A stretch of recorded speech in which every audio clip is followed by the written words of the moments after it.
মানুষের ভিতরে যদি ঈমান না থাকে, আর সেই মানুষটা যদি এই পৃথিবীর সবচেয়ে বড় লোক হয়, সবচেয়ে বড় ধনী হয়, সবচেয়ে বড় ক্ষমতাধর ব্যক্তি হয়, সবচেয়ে বড় প্রেসিডেন্ট হয়, গোটা দুনিয়ার প্রেসিডেন্টও যদি হয়, সবচেয়ে বড় শিক্ষিত হয়, সবচেয়ে বড় সায়েন্টিস্ট আর বৈজ্ঞানিক হয়, সবচেয়ে বড় সোসাইটিতে যদি উন্নত সোসাইটিতে তার জন্মগ্রহণ করে, সবচেয়ে হায়ার এডুকেটেড যদি হয়, সবচেয়ে বড় সুন্দর হয়, সবচেয়ে বড় শক্তিশালী হয়, গোটা মোট কথা সর্বদিক থেকে ওয়ান স্কয়ার যদি হয়, কিন্তু যদি শুধু ভিতরে ঈমান না থাকে, এই মানুষটার দাম আল্লাহর কাছে একটা কুকুরের চেয়েও বেশি দাম না, কুকুরের চেয়েও নিকৃষ্ট হয়ে যায়। আল্লাহ পাক বলেন, শুধু আমি আল্লাহ বলেন আমি এটা আল্লাহ বলেছেন এত এমনটা না, বরং হাসরের ময়দানে এই মানুষগুলো নিজেরাই স্বীকার করবে যে আমাদের দাম কুকুরের চেয়ে বেশি না, আমরা কুকুরের চেয়ে নিকৃষ্ট, তারা নিজেরাই বলবে। কিতাবের ভিতরে লেখছে, আল্লাহ পাক যখন হাসরের ময়দানে বিচার আসন কায়েম করবেন, পৃথিবীর সবগুলো প্রাণী আল্লাহ পাকের আদালতের ভিতরে উঠানো হবে। আল্লাহ পাক শুধু মানুষের বিচার করবেন তা না, সকল প্রাণীর বিচার হবে। কুকুরগুলো আল্লাহ পাকের আদালতের ভিতরে উঠবেন। একদল কুকুর আর একদল কুকুরের বিরুদ্ধে আল্লাহর আদালতে নালিশ করবে, বিচার দিবে, ডেকে বলবে, আল্লাহ দুনিয়ার মধ্যে তুমি আমাদেরকে দুর্বল করে পাঠাইছিলা, স্বাস্থ্যের দিক থেকে আমরা দুর্বল ছিলাম, ক্ষমতার দিক থেকে আমরা দুর্বল ছিলাম, শক্তির দিক থেকে আমরা দুর্বল ছিলাম, আমাদের কর্তৃপক্ষ এই দল কুকুর, ওই কুকুরের দলগুলো আমাদের চেয়ে সব দিক থেকে সবল ছিল, এই জন্যে তারা তাদের সবলতাকে কাজে লাগায়া আমাদের দুর্বলতার সুযোগ পায়া ওরা দুনিয়ার ভিতরে আমাদের উপরে জুলুম করেছিল, অবিচার করেছিল, অত্যাচার করেছিল, আক্রমণ করেছিল। দুনিয়ার ভিতরে আমরা প্রতিশোধ নিতে পারি নাই, কারণ আমরা দুর্বল ছিলাম, এজন্যে আমরা দুনিয়াতে প্রতিশোধ নিতে পারি নাই। আজকে তোমার আদালতের ভিতরে বিচার দিলাম, আল্লাহ তুমি তো ইনসাফকারী, তুমি মহাবিচারক, আমাদের কর্তৃপক্ষ কুকুরের থেকে আমাদেরকে বিচার নিয়ে দাও। কুকুরগুলো আল্লাহর আদালতে বিচার দিবে, আল্লাহ পাক কুকুরের বিচার করবেন। কি করবেন? আল্লাহ পাক রব্বুল আলামিন সবল কুকুরদেরকে দুর্বল বানায় দিবেন, দুর্বল কুকুরগুলোকে আল্লাহ পাক সবল বানায় দিবে। এটা আল্লাহর নিজাম। আল্লাহ কোরআনের মধ্যে বলেছে, তিলকাল আইয়ামু নুদাবিলুহা বাইনান নাস ফালইয়াউমাল্লাযীনা আমানু আলাল্লাযীনা কাফারু ইয়াযহাকুন।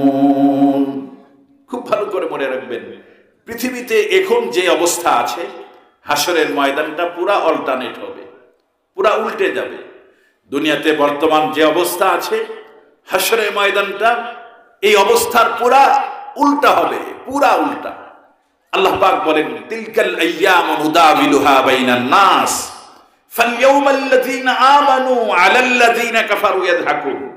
দুনিয়াতে যেমন ইমানদার, মুমিন, টুপিওয়ালা, দাড়িওয়ালা, পাগড়িওয়ালা, জুব্বাওয়ালা, মুত্তাকিন, পরহেজগার, আল্লাহওয়ালা মানুষদেরকে দেখলে একদল মানুষ টিটকারি করে, বিদ্রুপ করে, ক্রিটিসাইজ করে। কথা বলেন ঠিক না? আছে না নাই? জোরে বলেন, আছে না নাই? একজন মানুষ আছে যারা টুপিওয়ালা দেখলেই ক্রিটিসাইজ করে, দাড়িওয়ালা, জুব্বাওয়ালা দেখলেই ক্রিটিসাইজ করে। আমাদেরকে বলে এরা আনকালচার, এরা ব্যাকডেটেড, এরা অভদ্র, অসভ্য, গেও ভূত ক্ষেত থেকে উঠে এসেছে, কালচারের নয়। এভাবে আমাদেরকে তিরস্কার করে টুপিওয়ালা, দাড়িওয়ালা দেখলে যারা এভাবে বিদ্রুপ করে, বিদ্রুপের হাসিতে তারা হেসে পড়ে, মেতে ওঠে। আর যারা নিজেদেরকে যত বেশি ইউরোপের সাজে, আমেরিকার সাজে, পাশ্চাত্যের সাজে নিজেদেরকে যত বেশি সাজাইতে পারে, সে নিজেকে তত আপডেট মনে করে, আপ টু ডে মনে করে, নিজেকে তত ভদ্র আর সভ্য মনে করে। কথা বলেন, আছে না নাই? আরো জোরে বলেন, আছে না নাই? এটা মুসলমানদের মধ্যেও আছে। আমাদের মুসলমানদের মধ্যেও যারা বেশি ভদ্র মুসলমান, ওরা টুপিওয়ালা দাড়িওয়ালা দেখলে টিটকারি করে করে হাসে। মুসলমান ভাইয়েরা আমার রব্বুল আলামিন বলেন, হাসরের ময়দানে অবস্থা আমি পুরা উল্টায়া দিব। পুরা অবস্থাটাকে আল্লাহ পাক বলেন আমি উল্টায়া দিব। সেদিন দুনিয়ার ভিতরে যারা অসহায় ছিল, গরিব ছিল, দুস্থ ছিল, এই পৃথিবীর ভিতরে যারা ইমানদার ছিল, মুমিন ছিল, আল্লাহওয়ালা ছিল, পরহেজগার ছিল, যাদেরকে দেখে দেখে দুনিয়ার বড় বড় কাফের, মুশরিক আর নাস্তিক মুরতাদেরা, বড় বড় তথাকথিত বুদ্ধিজীবী, শিক্ষিত আর তথাকথিত ভদ্র সভ্য মানুষগুলো যাদেরকে দেখে টিটকারি করেছিল, যাদেরকে দেখে ক্রিটিসাইজ করে করে যারা হেসেছিল, আল্লাহ পাক বলেন আমি অবস্থাটা এমন ভাবে উল্টা দিব, হাসরের ময়দানে এই ইমানদার মুমিন আল্লাহওয়ালা মানুষগুলো সবাই হয়ে যাবে ভিআইপি। হাসরের ময়দানে এই ইমানদার, দিনদার, পরহেজগার, মুত্তাকিন, আল্লাহওয়ালা, টুপিওয়ালা, দাড়িওয়ালা মানুষগুলো হাসরের ময়দানে হবে এরা ভিআইপি। আল্লাহ বলেছেন ইয়ারফাইল্লাহুল্লাযীনা আমানু মিনকুম ওয়াল্লাযীনা উতুল ইলমা দারাজাত, যারা ইমানদার তাদের মর্যাদা আল্লাহ বাড়ায় দিবেন, আর যারা আলেম তাদের মর্যাদা ইমানদার চেয়েও আরো আল্লাহ পাক অনেক গুণে বাড়ায় দিবেন। সুবহানাল্লাহ বলে। হাসরের ময়দানে সবাই ভিআইপি হবে, মুমিনরা সেদিন ভিআইপি হবে। সেদিন দিন হবে মুমিনদের, সেদিন দিন হবে কাদের? আরো জোরে বলেন কাদের? সেদিন দিন হবে মুমিনদের। মুমিনেরা সেদিন ইহুদিদেরকে, খ্রিস্টানদেরকে, তথাকথিত বুদ্ধিজীবী, তথাকথিত ভদ্র সভ্য এই মানুষগুলো যারা আমাদেরকে দেখে হেসেছিল, মুমিনেরা সেদিন এই কাফেরদেরকে, নাস্তিক মুরতাদদেরকে দেখে, কাফেরদেরকে দেখে, তথাকথিত এই ভদ্র সভ্যদেরকে দেখে টিটকারি করে হাসবে আর বলবে কিরে ভদ্র, তোর ভদ্রতা গেল কোথায়? দুনিয়াতে যে যত বেশি ভদ্র ছিল, যত বেশি প্রভাব প্রতিপত্তি ছিল, শক্তিধর ছিল, হাসরের ময়দানে সে তত অসহায় হয়ে আল্লাহর আদালতে উঠবে, ততটাই অসহায় হয়ে আল্লাহর আদালতে উঠবে, ততটা গরিব আর দুস্থ হয়ে উঠবে, ততটাই নিচু হয়ে উঠবে, লজ্জায় মাথাটা নিচু হয়ে যাবে, আর জীবনে কোনোদিন মাথা উঁচু করে ইমানদারের দিকে তাকানোর সাহস পাবে না। মুসলমান ভাইয়েরা আমার খুব ভালো করে বুঝবেন, লম্বা আলোচনা হয়ে যাবে, আমি ওদিকে যাব না। কুকুরগুলোকে আল্লাহ পাক সবল কুকুরদেরকে বলবেন, দুর্বল কুকুরদেরকে বলবেন তোমরা সবলের উপরে যেই পরিমাণ আক্রমণ আর নির্যাতিত হয়েছিলে, এই পরিমাণ আক্রমণ ওদের উপরে করে তোমরা তোমাদের প্রতিশোধ নিয়ে নাও। যখন দুর্বল কুকুরগুলো সবল কুকুরদের উপরে আক্রমণ করে তাদের প্রতিশোধ নিয়ে নিবে, এবার দুই দল কুকুর বরাবর হয়ে গেল, দুই দল কুকুর বরাবর হয়ে গেল, কারো থেকে কোনো পাওনা নাই। আল্লাহ পাক উভয় কুকুরদেরকে বলবেন কুনু তুরাবা, তোমরা মাটির সাথে মিশে যাও। কুকুরগুলো যখন মাটির সাথে মিশে যাবে, কাফের, মুশরিক, নাস্তিক, মুরতাদ এই মানুষগুলো যখন দূর থেকে দৃশ্যগুলো দেখবে, আরে কুকুরগুলোকে একদল আরেক দলের উপরে আক্রমণ করার পরে ওরা মাটির সাথে মিশে গেল। মুসলমান ভাইয়েরা মোরা তখন আফসোস করে আল্লাহকে বলবে, আল্লাহ পাক ওদের কথাটা কোরআনে কারীমের মধ্যে বলেছেন, ইয়াকুলুল কাফিরু ইয়া লাইতানি কুনতু তুরাবা।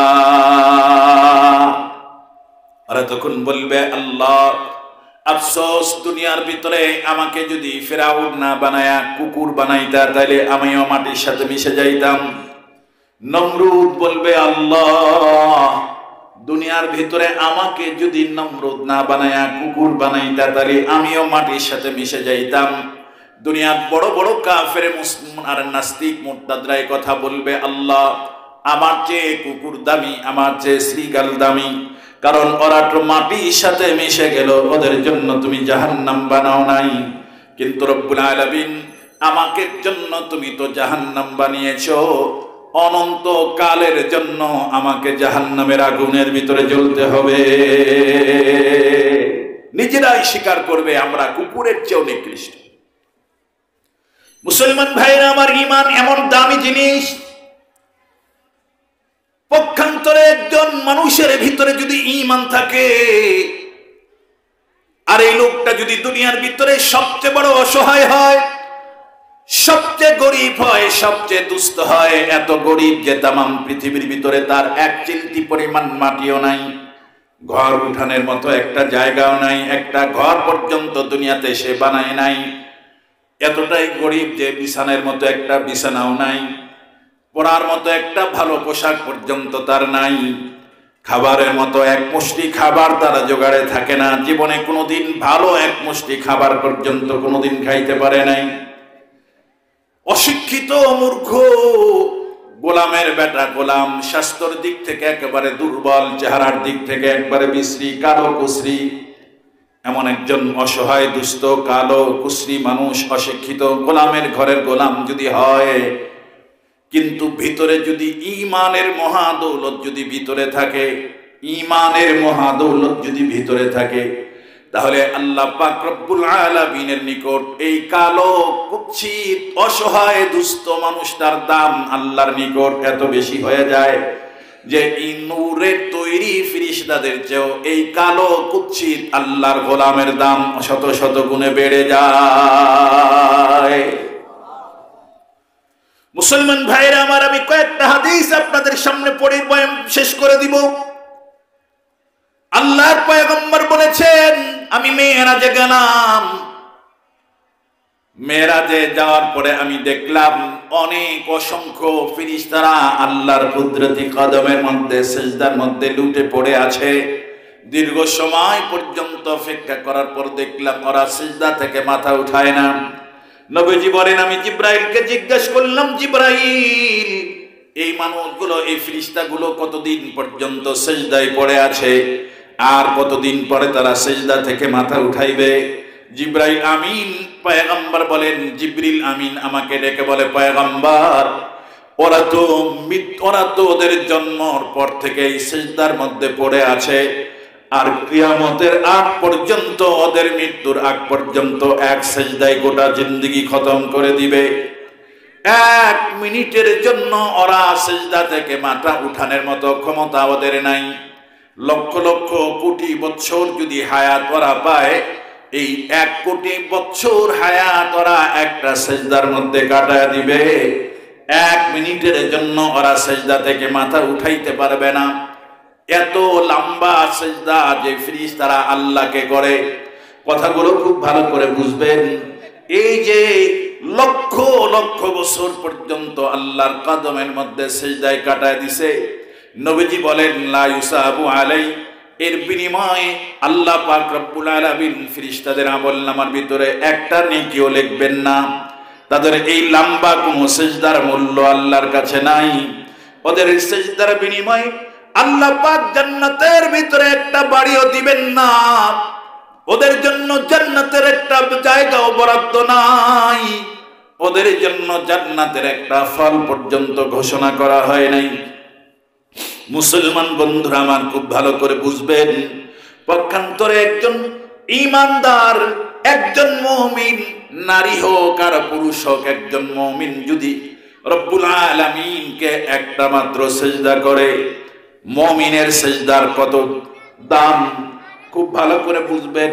একটা সিজদাও যদি করে, মুমিনের একটা সিজদা 1 বছরের লম্বা হয় না, 1 দিন লম্বা না, 1 ঘন্টা লম্বা হয় না, 1 মিনিট পর্যন্ত লম্বা হয় না, বড় থেকে বেশি আধা মিনিট একটা সিজদা দেয়। কথা বলেন, ঠিক বললাম না ঠিক বললাম? জোরে বলেন। আধা মিনিটের একটা সিজদা যদি একজন ঈমানদার আল্লাহকে করে, এই একটা সিজদার দাম আল্লাহর কাছে কত বেশি। নবীজি বলেন, সাজদাতুন ওয়াহিদাতুন খায়রুম মিনাদ দুনিয়া ওয়া মা ফিহা। আল্লাহ রাসূল বলেন, সাজদাতুন ওয়াহিদা, একটা মাত্র সিজদার এত দাম। নবীজি বলেন, তামাম পৃথিবীকে যদি এক পাল্লার ভিতরে তুলে দেওয়া হয়, আর মুমিনের আধা মিনিটের একটা সিজদাকে যদি আরেক পাল্লায় তুলে দেওয়া হয়, নবীজি বলেন মুমিনের আধা মিনিটের সিজদার পাল্লাটাই ভারী হয়ে যাবে। সুবহানাল্লাহ বল। আধা মিনিটের একটা সিজদা আল্লাহর কাছে এত দাম, গোটা পৃথিবী এক পাল্লায়, মুমিনের আধা মিনিটের একটা সিজদা এক পাল্লায়, মুমিনের সিজদার ওজন আল্লাহর কাছে অনেক গুণে বেড়ে যাবে। কেন? ঈমানের কারণে। এই দাম কিসের কারণে? জোরে বলেন না কিসের কারণে? ঈমানের কারণে। ঈমান খুব ভালো করে বুঝবেন। আমরা আল্লাহর তাসবিহ পড়ি, সুবহানাল্লাহ আলহামদুলিল্লাহ আল্লাহু আকবার, তাসবিহ আদায় করি। ফেরেশতারা আল্লাহর তাসবিহ আদায় করে। নবীজি বলেছেন, যে ফেরেশতাকে যেই তাসবিহর জন্য আল্লাহ পাক তৈরি করেছেন, সেই ফেরেশতারা সেই তাসবিহ করতে থাকবে কিয়ামত পর্যন্ত। ওরা একই তাসবিহর ভিতরে গোটা জিন্দেগি খতম করে দিবে, এক মিনিটও অবসর নাই। নবীজি বলেন, আমি দেখে এসেছি ফেরেশতারা তাসবিহ আদায় করতেছে, সুবহানাল্লাহি ওয়ালহামদুলিল্লাহি ওয়ালা ইলাহা ইল্লাল্লাহ আল্লাহু আকবার। এই তাসবিহ ফেরেশতারা আসমানে আল্লাহ পাকের তাসবিহ আদায় করে। এই যে লক্ষ লক্ষ বছর ফেরেশতারা আল্লাহর তাসবিহ আদায় করে, একটা নেকিও তাদের আমলনামায় জমা হবে না। এই তাসবিহর বিনিময়ে একটা নেকিও তার আমলনামায় জমা হবে না। কিন্তু মুমিন খুব ভালো করে বুঝেন, নবীজি বলেন একজন মুমিন যদি একবার সুবহানাল্লাহ বলে, একবার আলহামদুলিল্লাহ বলে, মুমিনের সুবহানাল্লাহ আলহামদুলিল্লাহ বলার দাম ঈমানের কারণে কত বেড়ে যায়। আল্লাহ রাসূল বলেন, সুবহানাল্লাহি ওয়ালহামদুলিল্লাহি তামলাআনে আও তামলাউ মা বাইনাস সামাই ওয়াল আরদ। নবীজি বলেন, সুবহানাল্লাহ ওয়ালহামদুলিল্লাহ এই দুটি শব্দ অথবা দুটি যে কোনো একটা শব্দ যদি কোন মুমিন, নারী হোক অথবা পুরুষ হোক, তার জবান থেকে ঈমানের সাথে উচ্চারণ করে, আল্লাহ পাক বলেন, নবীজি বলেন, আল্লাহ পাক তার আমলনামায় এত বেশি নেকি লিখে দেন যে নেকি দিয়া আসমান আর জমিনের মাঝখানে মহাশূন্যকে আল্লাহ পাক নেকি দিয়ে ভরে দেন। আরো জোরে বলেন না সুবহানাল্লাহ। আসমান জমিনের মাঝখানের মহাশূন্য নেকি দিয়া ভরে দেয়। এটা কত মহাশূন্যটা, কত কিলোমিটার, বর্গ কিলোমিটার, এর কোনো হিসাব পৃথিবীর কোনো বৈজ্ঞানিক বের করতে পারবে? আরো জোরে বলেন, বের করতে পারবে?